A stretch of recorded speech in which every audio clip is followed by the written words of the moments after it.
ഇതാണ് വീടിന്റെ അവസ്ഥ അല്ലേ? അയ്യോ, ഇതാണോ ബാത്റൂം? ഇവിടെയൊക്കെ എങ്ങനെ? ഇതാണ് ഇവര് ഉപയോഗിക്കുന്ന ബാത്റൂം. അങ്ങനെ എന്നാ പറ്റിയടാ? നിന്റെ കാര്യങ്ങളൊക്കെ കേട്ടു, ഭയങ്കര പ്രയാസത്തിലാന്ന് അറിഞ്ഞു കേട്ടോ. അയ്യോ, ഇതാണോടാ നിന്റെ വീടിന്റെ അവസ്ഥ?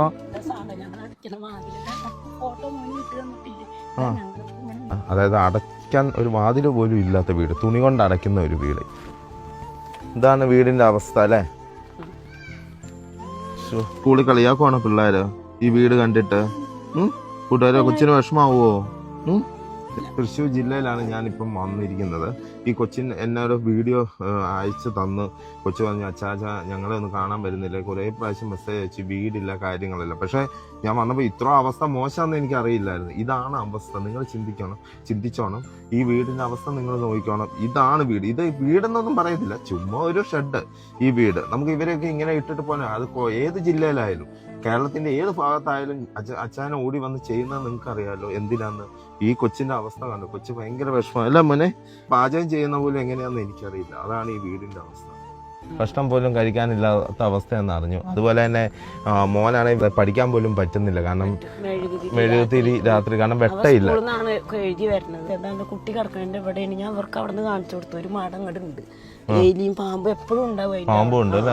കുറെ പകല് ഞങ്ങൾ ഇതാ വെയിൽ വന്ന ഞങ്ങള് എന്റെ കുട്ടിക്ക് അതിനാണ് ഞങ്ങൾ അവിടെ പന്തല് പോലെ ഇട്ടുണ്ട്. എന്റെ മോനെ ഒരു വീട്ടിൽ പോയിട്ടിരിക്കില്ല. അവിടെ പോയിട്ടാണ് അവന്റെ അച്ഛവന് കെട്ടിക്കൊടുത്ത പന്തല് പോലെ അവിടെ ഇരുന്നിട്ടാണ് അവൻ എന്തേലും കഴിക്കുക എന്തേലും ചെയ്യാം. ഇത് ചൂടെടുത്ത് എങ്ങനെയല്ല അതിന്റെ അവസ്ഥ. ഞാൻ തന്നെ വേർക്കുവാണ് ഇവിടെ ഇരുന്നിട്ട്. വെയില് കമ്മിയാണ്, ഇതല്ല അതിന്റെ അവസ്ഥ. പിന്നെ മഴ വന്നത് തൂങ്ങിയിട്ട് ഉറക്കാനൊന്നും പറ്റില്ല, നീച്ചിരിക്കണം. ഞങ്ങൾ വെള്ളം കൂടി വീണാൽ ആകെ ഒരു ജാതി സൗണ്ടാണ്. അപ്പൊ നിങ്ങൾ ബാത്റൂം ഒക്കെ എവിടെയാ പോകുന്നത്?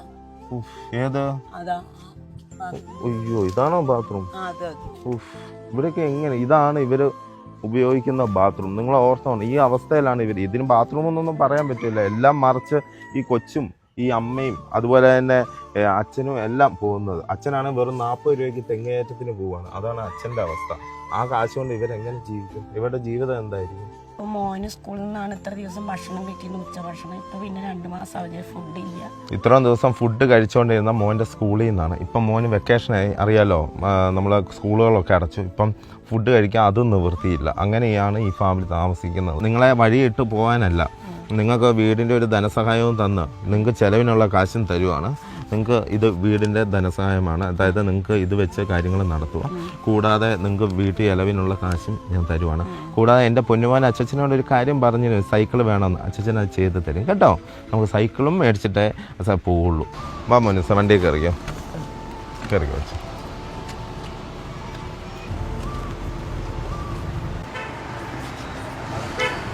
സന്തോഷമായിട്ട് എൻ്റെ കുട്ടിക്ക് ഞാൻ ഈ പഴയത് വെച്ചിട്ട് ഓടിച്ചു വിട്ടിരുന്നു. ഈ 12 കൊല്ലത്തിന് നല്ലൊരു സന്തോഷമായി സാറ് എനിക്ക് വാങ്ങിച്ചത്. കുട്ടിക്ക് ഇതൊന്നും കിട്ടുന്ന കാലത്ത് നീച്ച വഴിയും കൂടി ഞാൻ വിചാരിച്ചിട്ടില്ല. എല്ലാം കിട്ടിയില്ലേ? എല്ലാം കിട്ടി. അതാണ് പറഞ്ഞത്. കേരളത്തിൽ എവിടെ ആർക്ക് ബുദ്ധിമുട്ടോ, ഏത് കുഞ്ഞുങ്ങൾക്ക് ഏത് പ്രായമുള്ളവർക്ക് ബുദ്ധിമുട്ടുണ്ടെങ്കിൽ അച്ഛൻ അവിടെ എത്തിയിരിക്കും. അതിൻ്റെ ഉറപ്പാണ്. അപ്പോൾ മോൻ ഹാപ്പിയായി. അച്ഛൻ പൊക്കോട്ടെ. ഓക്കെ, ഇനി അടുത്ത വിശേഷങ്ങളുമായിട്ട് വരുന്നവരെ ബൈ ബൈ. അച്ചായൻസ് കോൾ. ഞാൻ നിങ്ങളുടെ സ്വന്തം ചോദ്യം വർക്കിച്ചത്.